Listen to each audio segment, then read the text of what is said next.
Walter White? He's one of the most iconic characters, ever. But we're not just going to talk about him as a villain. No. It's a terrifying lesson, really, in what happens when a whole life's worth of what-ifs and regrets just explodes.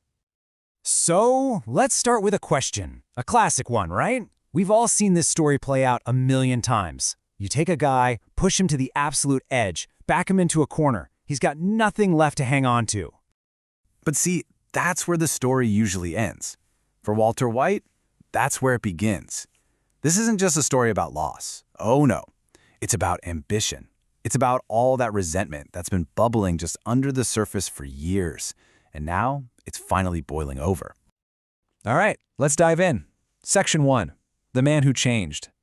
But maybe the better question is, did he really change at all? Or was this guy always there, just waiting?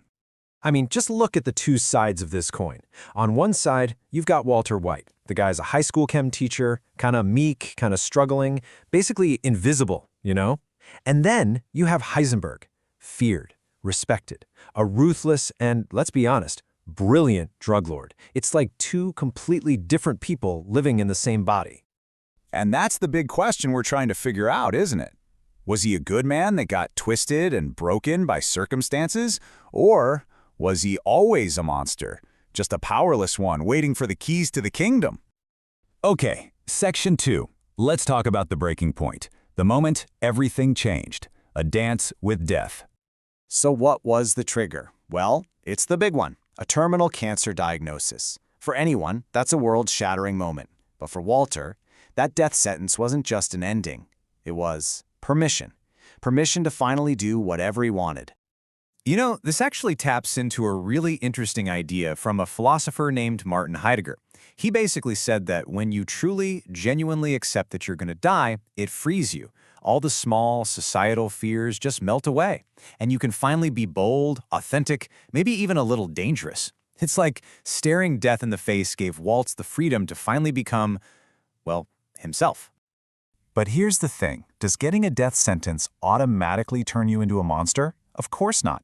Just look at a real-life example, Randy Posh. He was a professor, got the same kind of diagnosis. What did he do? He spent his last months living out his childhood dreams, inspiring people.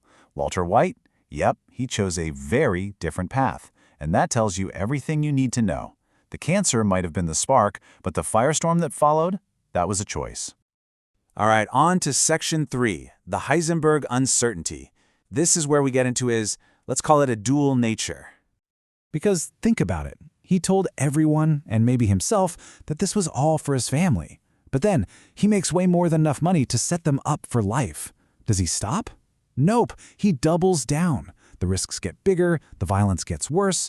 That's a huge red flag, right? It tells you that the family motive was, well, maybe not the whole story. So what was really going on? And this is where his alias, Heisenberg, becomes so brilliant.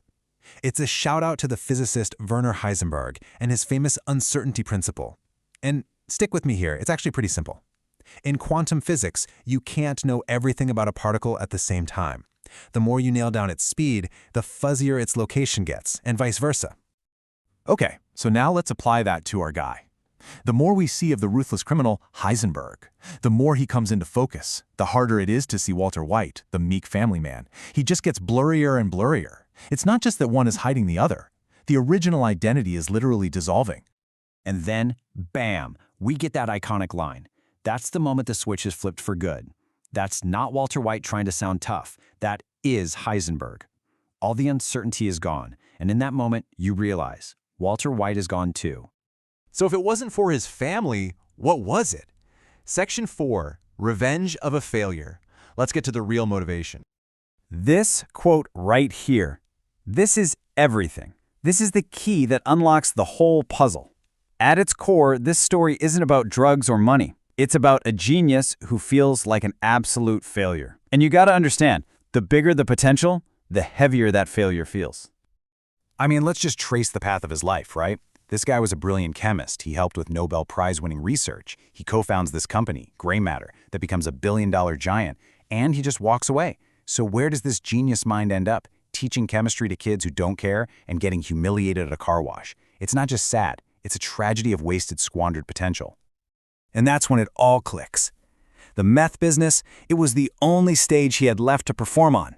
It was the only way he could prove to the world, and to himself, that he was still that brilliant guy. That famous blue meth, its purity wasn't just a business strategy. It was a statement. It was him screaming, "I am still a genius." It was his last shot at grabbing the power and respect he thought he was owed.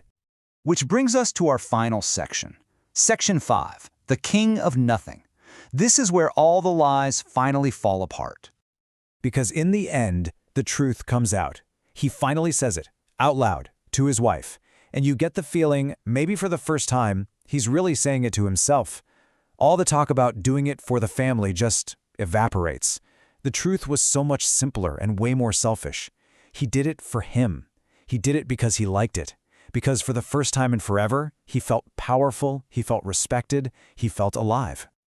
So when the dust settles, did he win? I guess it really depends on who you're asking. If you're looking at Heisenberg's scorecard, oh yeah, he won. Big time. He built the empire, he took down every single enemy, his name became legendary. But what about Walter White's scorecard? The husband, the father? He lost everything, absolutely everything. And there's this poem, Ozymandias, that just captures his story perfectly. It's about a traveler who stumbles on this huge, broken statue of a king in the middle of a desert. The statue has this inscription bragging about how powerful the king was. But when the traveler looks around, there's nothing. Just endless, empty sand as far as the eye can see. And that's Walter White, isn't it? He became a king. He got all the power he'd ever dreamed of. But with his family gone, his life in ruins, and his empire just gone, you're left with one final, haunting question.